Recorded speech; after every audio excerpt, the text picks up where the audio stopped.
point is, you're dashing around like a friggin' moon man, and I love it. Oh, and look at this. There's all these combo moves you can do. Then you can do combos on combos to rack up your score. And I know you like that combo on combo action. But I saved the best for last. Absorption boost. You kill an enemy, and you can absorb their power. Stuff that'll make you faster and stronger and make the bad guys cry like an anime fan on drugs. Failure!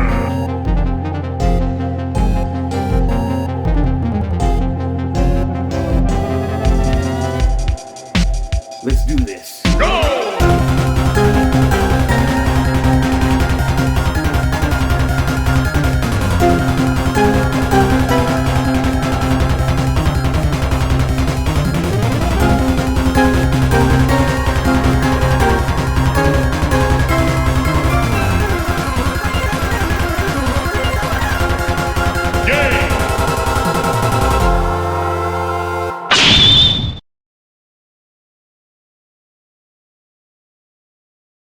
Nothing is better than something.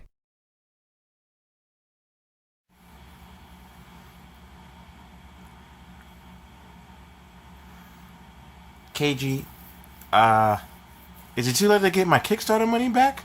Welcome to a new episode of the Defeationist. How are you guys doing today? First things first, I want to talk about Mighty Number 9. I hope, yeah.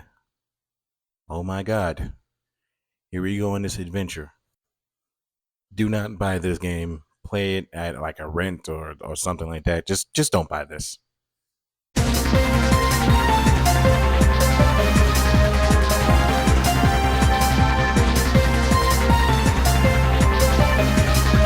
Mighty Number 9 follows the story of Beck, the 9th unit in a powerful line of robots called the Mighty Numbers. These robots were created by a genius named Dr. White. Of course his name is Dr. White, to help humanity perform various tasks. Even though these tasks make absolutely no sense, even though Robot Master's task also sometimes doesn't make any sense, but the Mighty Numbers kind of confusing. Like there's an airplane one and then there's a ninja one that can cut you up. It's very confusing. A computer virus infects the other Mighty Numbers, causing them to malfunction and threaten the world.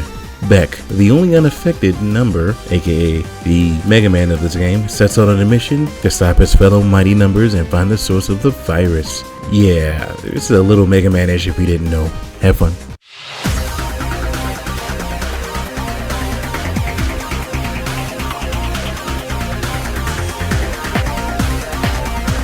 Now we get to something that I really wanted to talk about for years that I forgot to talk about in my last review that I recently deleted because it's kind of crap.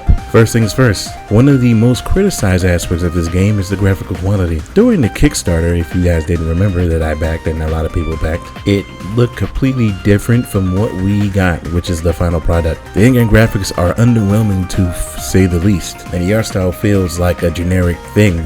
Let's just say the explosions look like pizza cutters. Like, what the hell is this? The game's music, though, is pretty good compared to the other aspects of this game. It looks like the soundtrack was genuinely trying to be a Mega Man style game. You even got a retro version of the soundtrack that you can listen to. The game, I have to say this as well, faced various developmental issues when it came to its delay and the amount of SKUs that this game had. It had so many SKUs that I can see why it got delayed, but it was too much than it was promised. It also has multiplayer that I know and no one here has played. Like, who cares about this nonsense? But that being said, all in all, the totality of this package, it just feels like it is missing so much.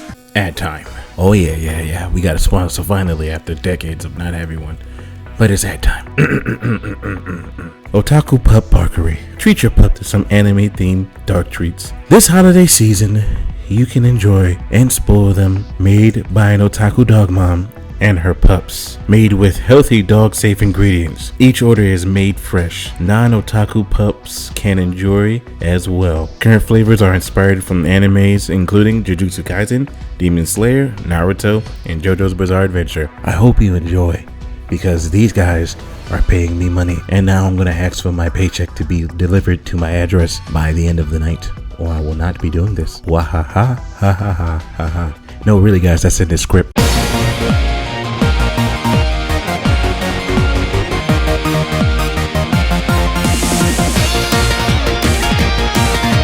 Mighty Number 9 is a side-scrolling action platformer, heavily inspired by classic names like Mega Man, Castlevania, and Ninja Gaiden, to say the least. The gameplay centers around fast-paced action and precise platforming, and the boss battles, of course. Who can forget those things? You definitely control Beck, the protagonist, as he progresses through various levels, each culminating in a boss battle against one of the corrupted mighty numbers, all of which are annoying except for one. Quick tip I'll give you in the thoughts and challenges section. Beck's primary ability is to accelerate, and is a system that allowing him to dash through enemies, weaken them, and absorb their power-ups. One of the game's unique features is the ability to absorb defeated enemies' abilities, altering Beck's skills and allowing him to adapt to different situations. Each of the 8 main bosses has a specific power that Beck can acquire upon defeating them, adding depth to the gameplay and open up new strategies for tackling challenges. The levels are designed to test players and their platforming skills, their reflexes, and their adaptability. Players must navigate through obstacles, defeating enemies, and using Beck's abilities to strategically progress through each of the levels.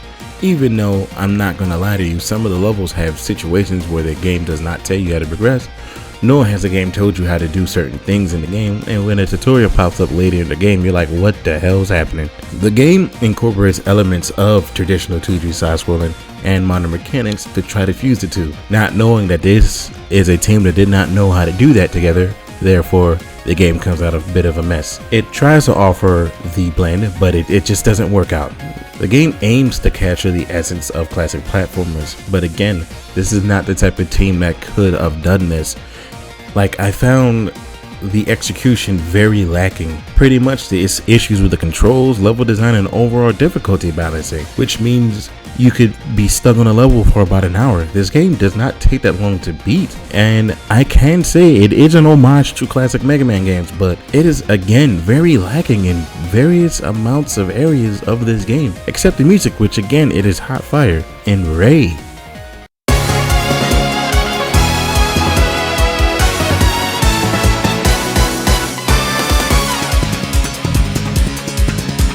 of course, with a game like this, as a person who backed the game, Mighty Number 9 is so confusing. Something that it should have not been. It should have just been its own type of thing. It tried to be this fusion of Mega Man X and Mega Man. Like, the main criticism that I had for the game were like the graphics. What in the hell were they thinking? Not even that, the overall aesthetics of the levels, some of them didn't make any sense. There's even a level where you can go up, where you're going up the whole time, and then if you fall, you can literally just dash back to safety and it's fine. And there are some of the bosses in this game that are so annoying, or some of the levels that get there are so annoying. If they made a game like this, they should have had wall bouncing like in X. Instead, he has a wall climb, and if you fall past a certain point, there's no point of even just continuing. You might as well just let Beck drop to the bottom of whatever pit you're going to. And the ice level is fucking terrible, and the last area, even the last boss, is fucking awful. They have all of the bad and worst parts of the game, and where you're just sitting there like, what the hell is going on? Again, the best parts of this game is playing with Ray. Even though Ray has a different set of problems, Ray is super better than playing with Beck. Ray is like the zero of the game, and she is just so damn badass. Just to play with Ray, it's just fun. I fucking love Ray. She's even the icon to my Steam account. But like, regardless, some of the levels, they just don't make sense, and of course it fell short of the high expectations that was set because Inafune. And then you realize Inafune, he's not really good at this, and unfortunately we have to live with the fact that he made this game, and then Mega Man 11 came out and it was like, oh, Mega Man 11 is actually really good. So, you know, hey, here we go. By the way, Mega Man 11 is scheduled on the docket for one of these times. You'll see it at some point.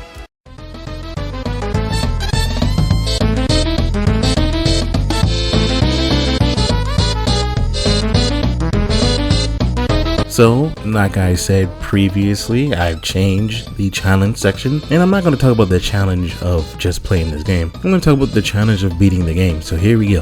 The challenges of beating this game actually requires a lot of patience and a lot of stamina to actually continue playing the game. There are situations which can get annoying, especially the fact that some bosses can't be defeated unless you dash through them, and there can be situations where you genuinely can't dash through and end a boss fight. Also, the quickest route to get to the blade, and with the blade beat the rest of the game, because with that bladed weapon, it costs no power and you can literally use it at all times and it's literally busted. You generally don't need to do anything else and it's a quick attack. But yes, getting to the end of this game required a lot of patience.